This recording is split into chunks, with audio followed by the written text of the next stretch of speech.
Thank you, Chairman. Um, I'm mostly going to make a statement. I do have a question, but I am going to mostly make a statement here. Um, I don't know how well this is going to translate. This is a handwritten note from a constituent of mine in the largest geographic district in the state. This is how they communicate to me. In the largest district, we have one bus that goes through in the morning and one that comes through at the night in the very northeast corner of our town.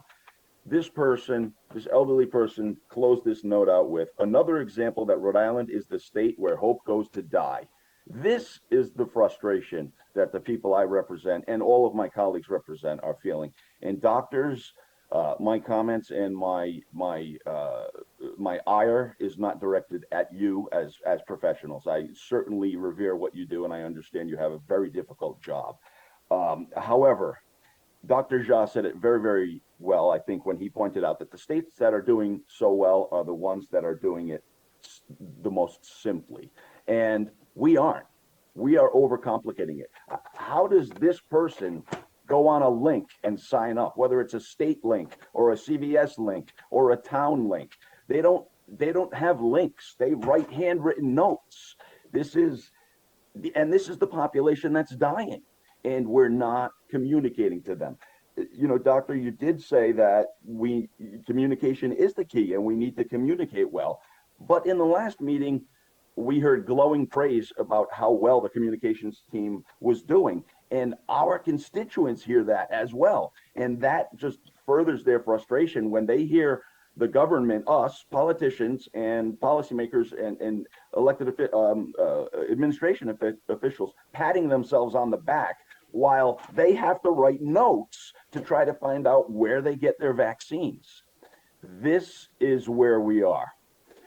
The slideshows and PowerPoints are fantastic. And when we have 113 paid communication and PR staff, we can come up with lots of great slideshows, but they don't address the issues. We really missed the boat. There are 30 states that have counties that could hold dozens of Rhode Islands in them, and they're almost all of them are doing better than we are. We are the tiniest state. We bill ourselves as this capital of, and we should rightfully, medical technology. We have Brown, we have Salve, we have so much going for us. We bill ourselves as this technological center. We are a postage stamp, and we can't get it right. If you look at certain national reports, they'll tell us how horrible we're doing. And then if we look at the slideshow, we'll see figures about how great we're doing.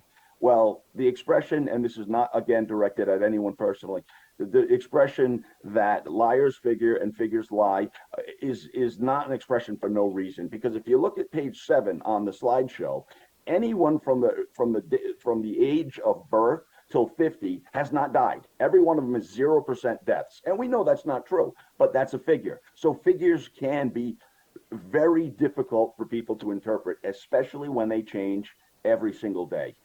Here's the solution. Get the people who know logistics. All right. When we were struggling with testing, who got us out of that mess? The Rhode Island National Guard.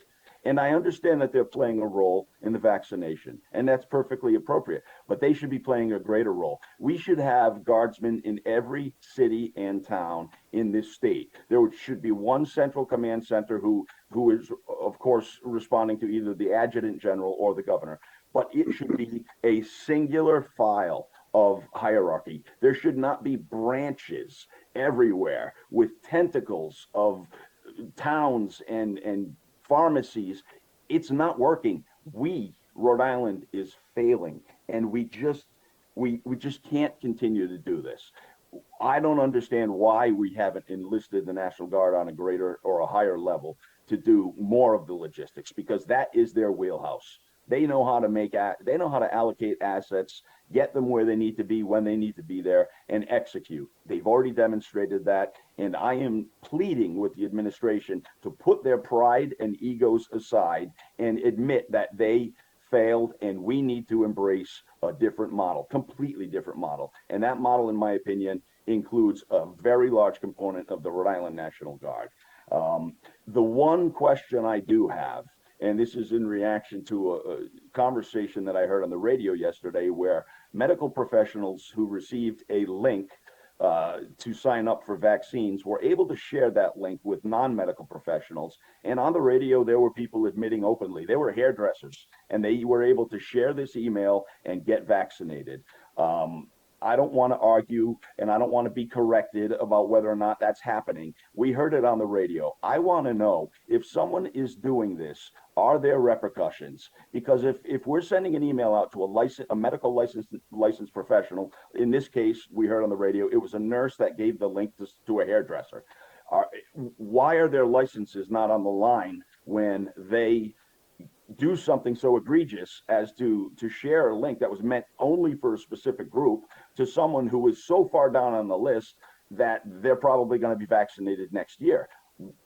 Are there any repercussions for these people, doctors, or anybody, if anyone can answer?